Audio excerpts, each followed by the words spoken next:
In recent years, social media platforms have been used as online breeding grounds for extremist content and behavior. Just last week, state and federal officials thwarted a plot to kidnap Michigan Governor Gretchen Whitmer by following online breadcrumbs that led directly to the suspects. 6 men are facing federal charges in connection to the attempted kidnapping of Governor Whitmer. Another 7 men are facing charges from the state over a plan to ignite a civil war. Facebook has continually emphasized its goal is to unite users in an effort to create an online community. And although social media platforms are sometimes abused by bad actors, most people use social media as it is intended. These platforms are designed to rapidly spread information and provoke online engagement. CNET senior producer Dan Patterson joins me now to discuss.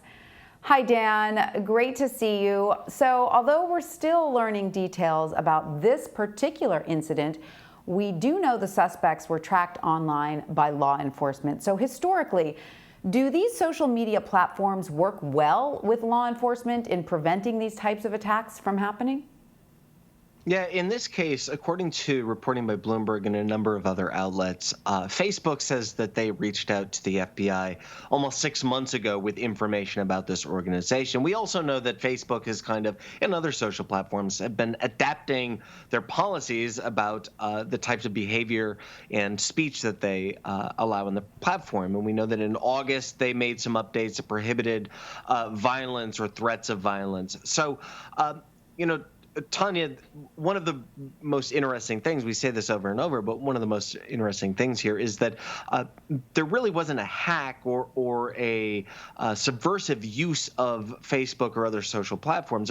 Groups like this, violent organizations, use social platforms just like the rest of us, and they kind of weave through the other platforms that the rest of us use. They're using Facebook, in this case, as it was designed. Right. So, Dan, Facebook CEO Mark Zuckerberg has said the mission of the platform is to connect users around the world in order to form a tight-knit global community. And, as you pointed out, Facebook has, in fact, been successful doing this. But the flip side of that is that sometimes these communities connect violent extremists with one another that might otherwise, in real life, remain isolated. Isn't that correct?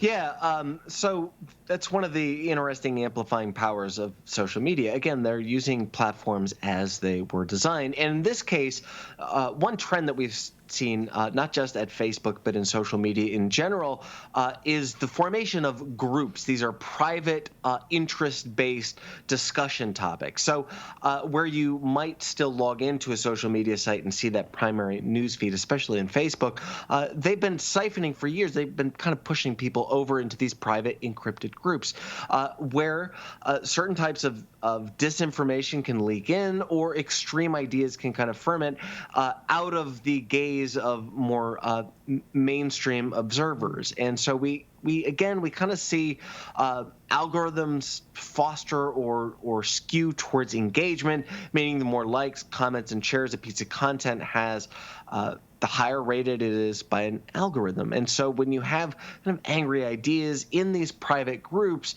they kind of repeat the same content and dialogue over and over and over, which can sometimes create a pretty toxic stew. Right, and are many times these users anonymous, so that leads, I would imagine, to a sort of a bravado that one might be, afraid of owning up to if you actually had your name attached to it? Well, there is certainly the feeling of anonymity, but no, look, we can use certain types of pseudonyms, or we can try to obfuscate our behavior. And there are tools like VPNs that will hide some of our IP address and other identifying meta information. But look, no, it's really easy. In fact, that's likely what the FBI did here. It's really easy to capture kind of a meta snapshot of your machine, not just your IP address, which is an identifying number that routes information content to you. Most people are pretty familiar with that. But your entire machine, your entire computer or your phone has a profile. The screen resolution, how quickly you type, the typing patterns you use, all of these things add into a meta profile of you and your device. These things are pretty easily tracked across the web. And the FBI and other law enforcement organizations are pretty adept at using what's called open source information. That is, information you post publicly, like your email address or a username that's associated with, say, a Twitch gaming account. If you also use it on Discord and in a Facebook group, it's pretty easy for, again, open investigators to follow those breadcrumbs. Well, that's good to know, and it's great that law enforcement was able to thwart this plan when they did. Well, Dan Patterson, thank you so much for joining us. It's good to see you.